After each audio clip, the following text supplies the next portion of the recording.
Welcome to In the Arena. I'm your host, Mindy McAlindon. Today, joining me is Doug Elms. He's a former law enforcement officer. He's a longtime corporate security lender. He's the founder of SafeHaven Security right here in Northwest Arkansas. And recently, Governor Sanders appointed him to the Arkansas Judicial Discipline and Disability Commission. Doug, it's great to have you with us. Join me. Great to be here. Thanks for your leadership in the government and for doing this podcast. Oh, it is my pleasure. So I know you began your career as a law enforcement officer in Little Rock when Little Rock was really considered one of the most dangerous cities in Arkansas. Can you just tell me a little bit about that and what that was like? Yeah, crime is a business too. So Little Rock's uniquely positioned on I-30 and I-40, and even drug dealers have to take an overnight rest when they're coming up from the southern border. And so Little Rock became this hub for organized crime, gang violence, mainly because of drug trafficking. And so there was even an HBO special called Banging in the Rock. And it highlighted a lot of the violence that was occurring in Little Rock at that time. So it was pretty exciting. Wow, it sounds very exciting. But you went from there to corporate America, and you had to see a lot and learn a lot of differences. So tell me what you did at Walmart. Before 9/11, most corporations were concerned about what was happening out in the field. Walmart has stores, so the security apparatus was all about what's happening in stores. And then before 9/11, I think people started getting a little nervous, and as Walmart became an international company, there was a need to focus on the corporate and the global security. So I was really honored to be selected to join that team. I moved to the home office there in Bentonville, and really before it was even called global security, there were several of us who were tasked with understanding the risk against the company, things that would cause business interruptions, and also just assessing the risk to the corporate entity all over the world. And that was kind of cutting edge at the time. I think you just mentioned that briefly, but really you kind of set out into an area that wasn't being done so much at the corporate and at the store level. Yeah, you're absolutely right. We partnered with a lot of other companies and benchmarked and tried to understand what they were concerned about. And then also just talking with executives in the company, what keeps you up at night, and then starting to address those concerns one by one.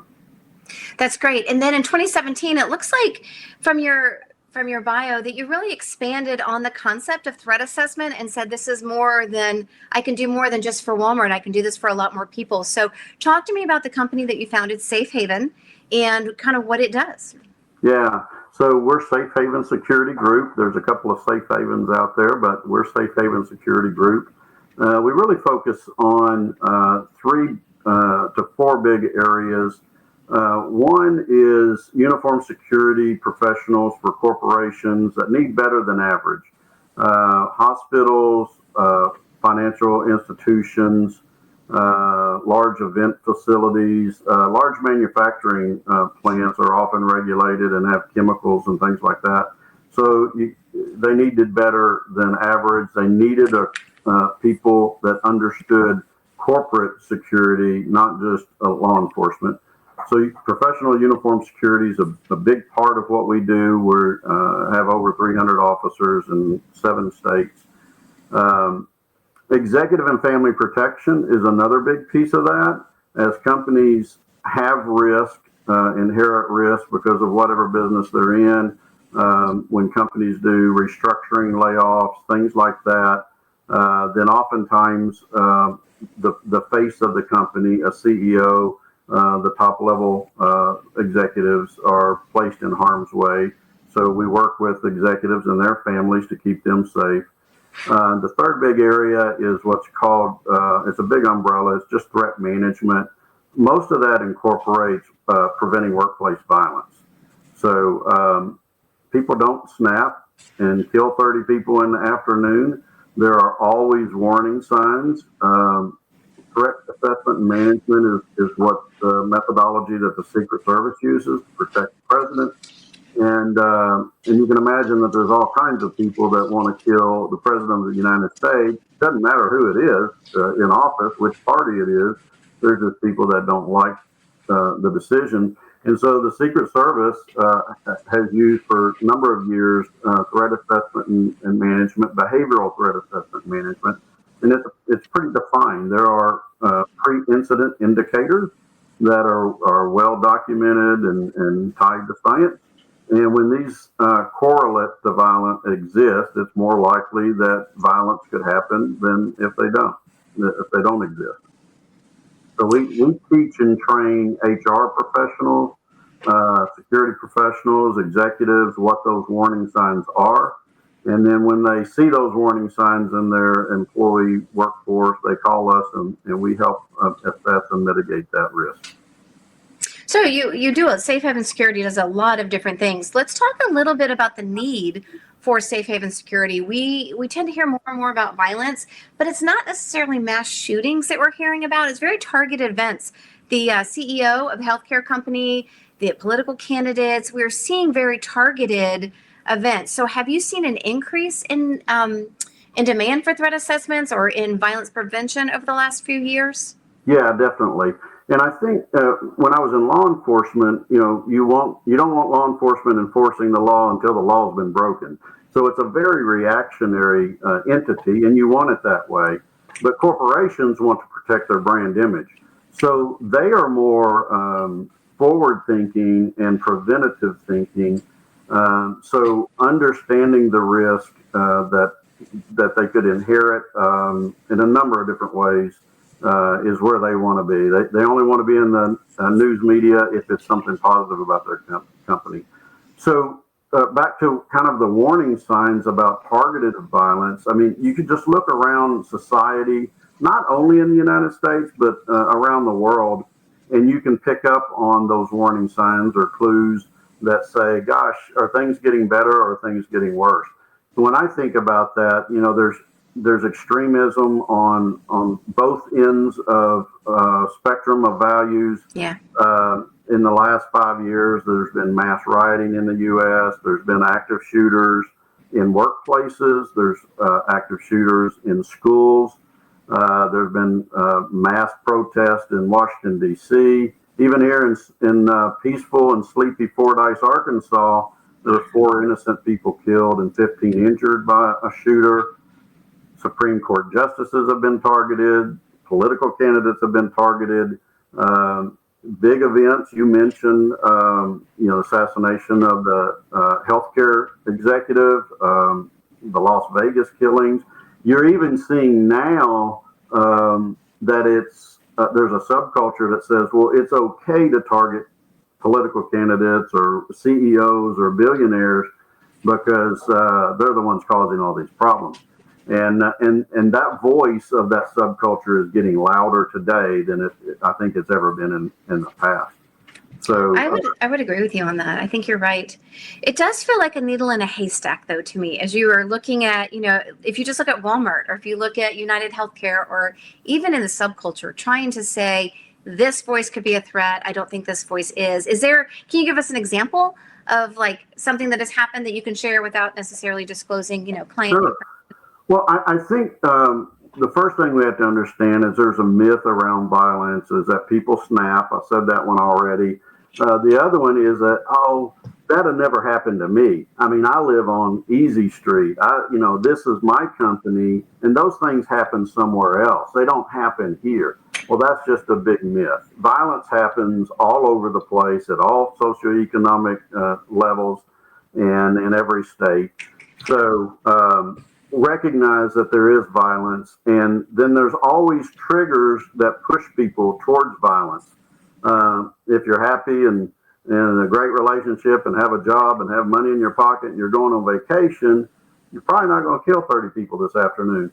But the things that stabilize our life, when those start to erode, and it usually erodes over time, maybe you don't get along with people and you've lost friendships and you've lost reputation and maybe you've lost a job and you're in financial hardship. You throw in things like substance abuse or addictions and major life stressors. We've all heard about major life stressors all our lives.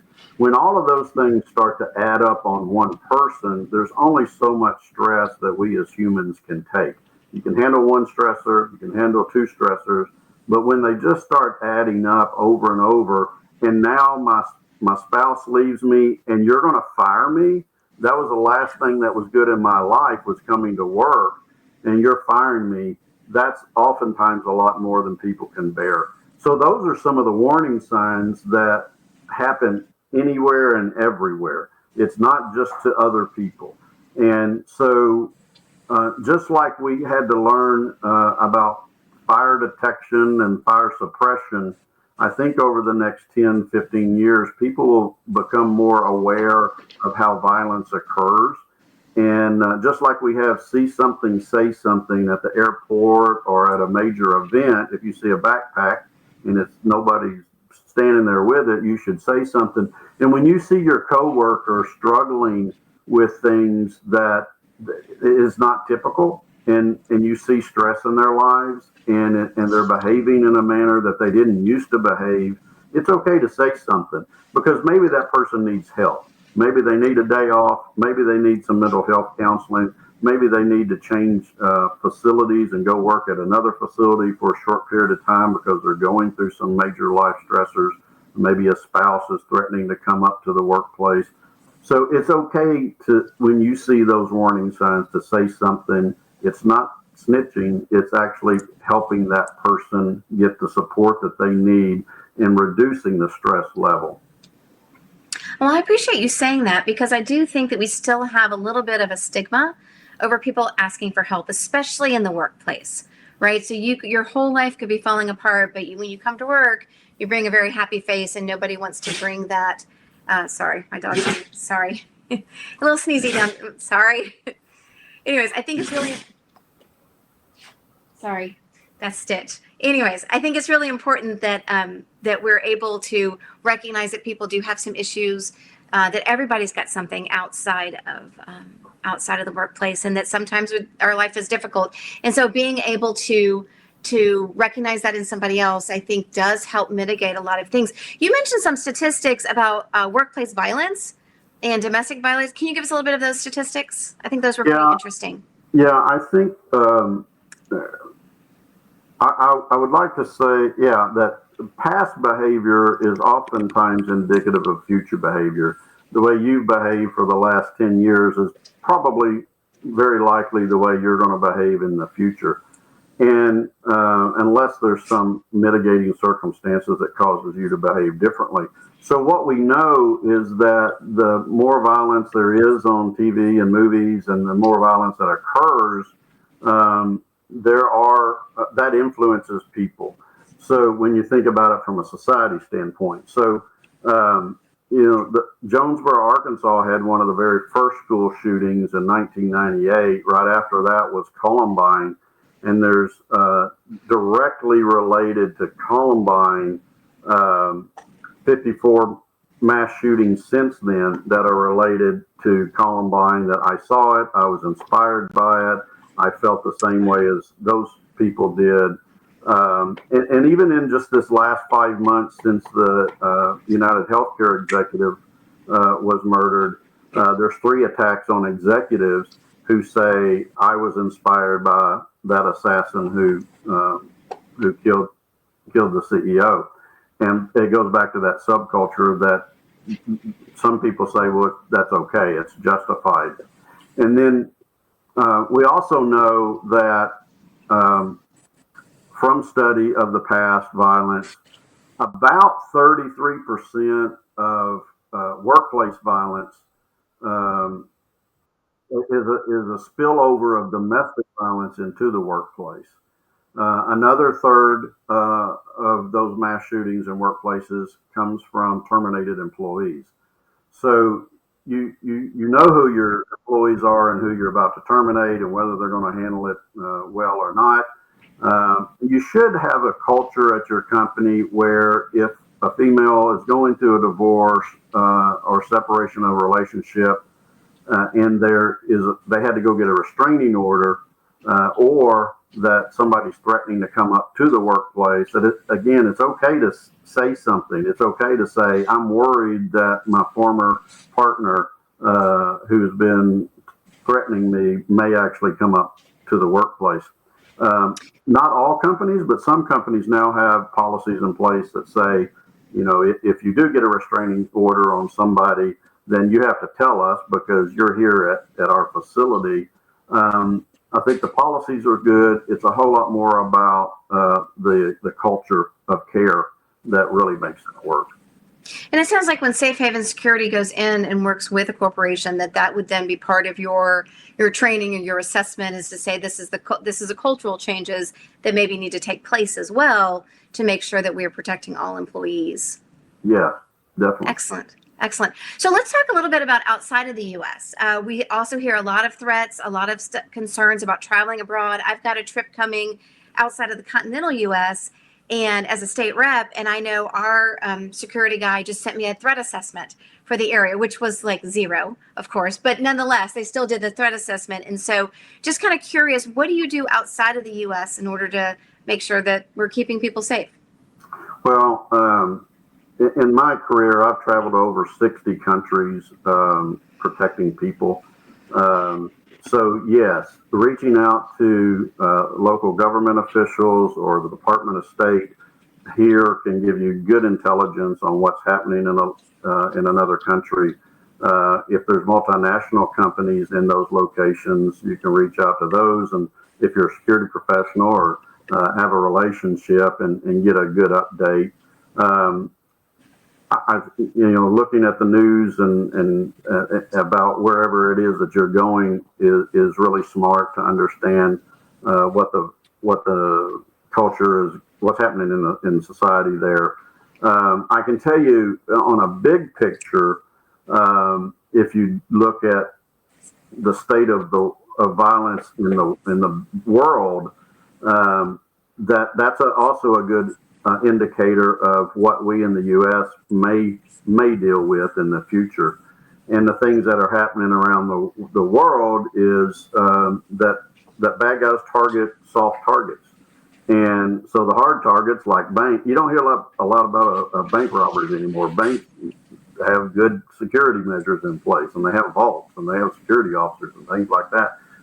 Even churches today oftentimes have security where you didn't have that 20 years ago.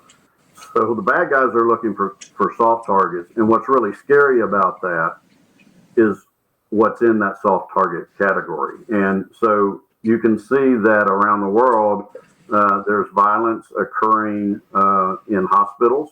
Even in the U.S., there was a federal law passed that if you harm a healthcare worker, it's a federal crime now. Houses of worship around the world have been attacked. Kidnapping, ransom, and extortion happens in a lot of other countries. And I think it's something to keep your eye on here. What's really scary is that not only schools are targets, we see that here in the U.S., but if the school itself becomes a hard target, then school buses and even, I hate to say it, daycares are pretty soft targets. And those are entities, businesses, facilities that are being targeted in other countries by extremists. And so if we're not careful and we understand that those are warning signs that are happening in other places and we do things to protect our people here, those could be some of the places that we see violence increasing here. You have seen things like people using vehicles and running into crowds. And that's a good example of it. Doesn't have to be a gun, but those started happening in other countries, and now it's here. So it's not a topic that we all like talking about, violence, and we don't need to be scared about it, but we do need to understand it, acknowledge it, and be prepared. Yeah, and I think when you and I were talking before, you said that this is one of those things, and I think you alluded to this earlier about police officers. in the law, but it's one of those things that we actually need to be prepared for before it happens. We don't want to think about it when the guy's standing at the door or when, someone's jumping on the bus and is threatening your child. It's something that we want to be aware of and something we probably need to also talk to our kids about, right? Tell me a little bit, how would you instruct children to not be scared of going into situations, but for them to kind of be aware of their surroundings? What kind of advice would you give them? I would say go back and look at how you and I have been trained in our lifetimes. When you're in school, you had to do fire drills and tornado drills and things like that. We have not had people die in schools in a fire in 50 years in the U.S. because now there are early warning detection systems like smoke detectors, and so in the workplace, I remember in the 90s, and you had to go through sexual harassment training, and then in the early 2000s, you had to go through ethics training. So threat management training, in my mind, is one of those things that, as a culture, society, we just have to go through at some point. Threat management's been around for a long time, 30, 40 years, in the security profession, but not every teacher and principal and healthcare worker and business owner understand it the way that they understand fire prevention. So I think over the next 15 years, you'll see a lot more awareness of how violence happens. And so, having those honest conversations, I would think I have kids in schools. They get more training in schools than we as adults get in our workplaces about intruders and what we're going to do and how you lock down and those kinds of things. It is definitely a different world than when we were growing up in terms of being aware of those threats, for sure. Yeah. Well, Doug, I've enjoyed our time, but I'm going to have to wrap us up here. So tell me one thing that you hope to see in the next year, whether it's within your company or within security practices or even just for our state as a whole. What's one thing that you hope to see happen in the next year? Yeah, we talked about the difference between law enforcement and corporate security. Oftentimes law enforcement is called, hey, I'm concerned about somebody's behavior. And again, you don't want law enforcement taking action unless the law has been broken. However, I do believe, and we're working with law enforcement in this state and other states on teaching them what behavioral threat assessment and management is. And it's really a multidisciplinary collaborative effort. So if a law enforcement officer is aware of a concern, but that concerning behavior has not risen to a criminal offense, you just can't say, well, call me back after they commit a crime. You have to assess those situations and maybe call in mental health professionals, school principals, call HR at the company, those kinds of things, and really get more people involved. People commit violence when they see no other alternative because they're desperate. So if you can take away the desperation by reinstilling some of the things that are important to our lives, like jobs and family and friends and reputation, then it moves people who are desperate in a new direction and gives them hope. And there's story after story about people who said, I was about to commit violence, but one person was kind to me and they got me on a different path. So that's a lot of what we do is help people who are in that distress get out of that distress. And there's a lot of tradecraft that's used to help with that. But so I think that's the biggie, is that law enforcement and just the general public be more aware that it's not something that you can't do anything about. There's a lot that can be done. That's great. And actually a very hopeful message. Okay, It's been a really heavy topic. So we're going to end on something fun. Tell me 3 things real quick, 10 seconds, that people may not know about you. Oh, gosh. I played the tuba from the 6th grade to the 12th grade. The tuba is not one that you can easily stick in your pocket and carry around, so I gave that up a long time ago.